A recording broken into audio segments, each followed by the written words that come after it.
Sources have told India Today that a key Dawood Ibrahim aide, Dawood Merchant, will be handed over to the Indian authorities at the Indo Bangladesh border.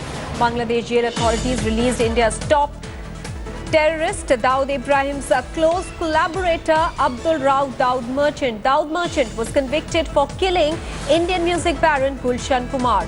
Abdur Rauf Daud Merchant, convicted in the killing of Gulshan Kumar, and is also an alleged aide of Dubai-based Indian underworld don Dawood Ibrahim, who was released from the Dhaka Central Jail, will be handed over to India now. Merchant had been arrested in Brahmanbaria in 2009 for possessing a fake Bangladeshi passport.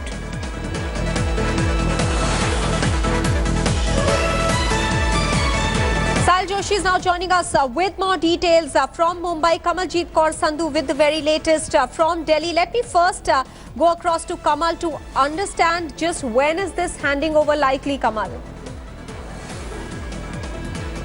A decision that is long awaited by India. Now, with the of ties between India and Bangladesh, the Minister of Bangladesh, Abdur mentioned that there is obviously the second step between that of extradition is likely to be handed over at the Indo-Bangladesh border in the next few hours. This is going to happen just about today itself. This is going to be done also at an undisclosed location. The important I would say, obviously, for the 1997 killing of T-Series music baron Gulshan Kumar, and in 2009 is the time when he had actually skipped parole, when he suggested he was going to meet his family, but he actually fled away to Bangladesh. He was caught there. He was put behind bars way back in December 2014. He was released sometime in between, but again rearrested. But this is the time, that the best time that India has had with Bangladesh, that this key Dawood aide will be brought back to India, will be put behind bars for the murder of music baron Gulshan Kumar. Sahil, a big catch there for India.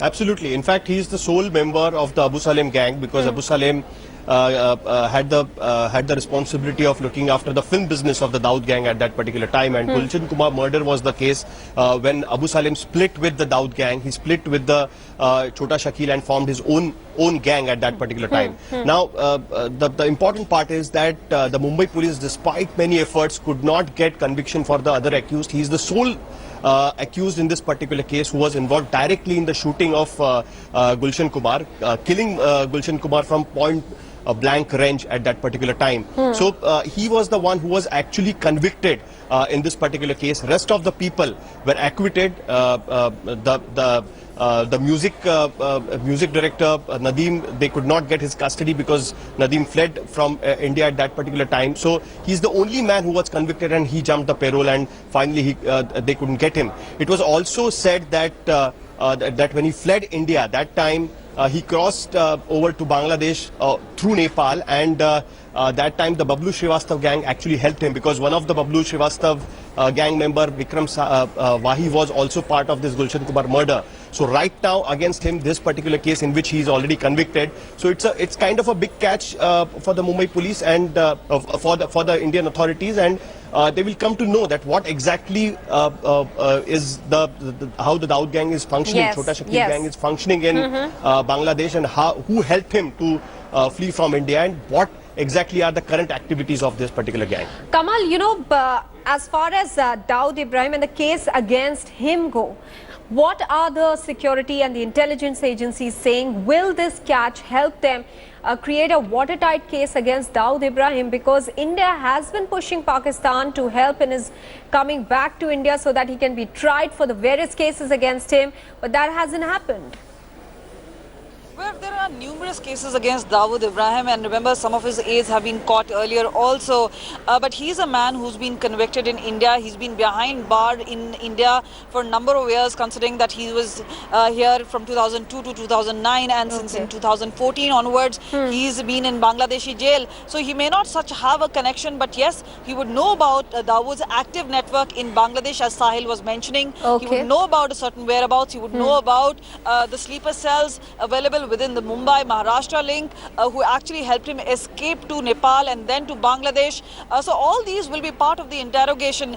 But yes, Dawood continues to remain out of reach for Indian intelligence agencies and as well as investigators. He's clearly been involved in anti-India activities and terror plots against India. This is something that India's put forth before Pakistan.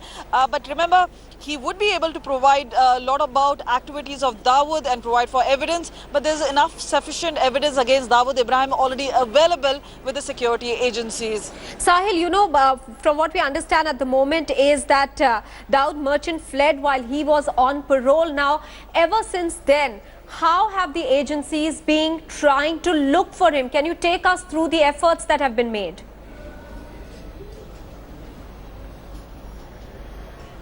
See, actually, after that, in fact, now the whole prison manual is now being changed because the repeated payroll jumps by such convicted accused, and that has actually brought quite a change in the prison manual by the Maharashtra government. But it's too late right now because the convicted accused like Dawood Merchant actually jumped the parole, and authorities actually could not do anything about it because they jumped the parole. They took the Nepal route. They went to Bangladesh.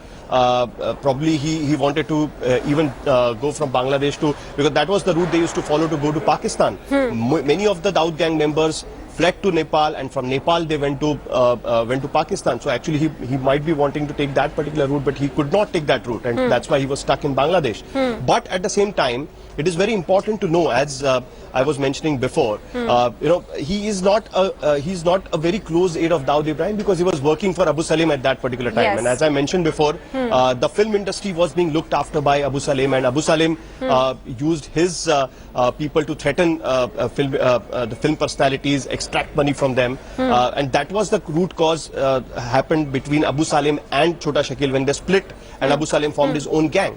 So now what they will come to know about that, what was the network in Bangladesh and how the network of Dawood Ibrahim worked in Bangladesh, because it is no more a secret that many of the terror plots, especially by the Indian Mujahideen, the Dawood network was used for such kind of terror plots. His men were used for such terror plots. So if the Indian authorities would definitely like to know that whether Dawood Merchant was involved in any kind of such plots, or does he know about any active members in Mumbai or in India at this point of time.